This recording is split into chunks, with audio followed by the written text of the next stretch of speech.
ini. Harta Bapak triliunan. Bukan urusan dia. Iya. Dia pintar atau goblok sih? Goblok. Calon Presiden nomor urut 2 Prabowo Subianto masih menyinggung soal kepemilikan lahannya dalam debat ketika Pilpres 2024 yang diungkapkan oleh Anies Baswedan. Prabowo menyebut bahwa tanah itu akan diserahkannya kepada pemerintah apabila diperlukan. Ia bahkan melontarkan umpatan kasar terhadap pernyataan Anies Baswedan. Dikutip dari Kompas.com, hal itu diungkapkan oleh Prabowo dalam sambutan pada acara konsolidasi relawan seprovinsi Riau di gelanggang olahraga atau GOR Remaja Pekanbaru, Selasa 9 Januari 2024. Bermula, Prabowo menyinggung soal pernyataan Anies terkait luas lahan yang dimilikinya. Ia lantas melontarkan kata kasar bernada umpatan. Prabowo menuturkan bahwa Anies Baswedan tidak mengerti soal hak guna usaha atau HGU.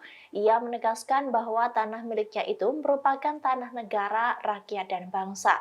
Sehingga menurut Prabowo, daripada dikuasai oleh asing, maka lebih baik lahan-lahan itu dikelola oleh dirinya.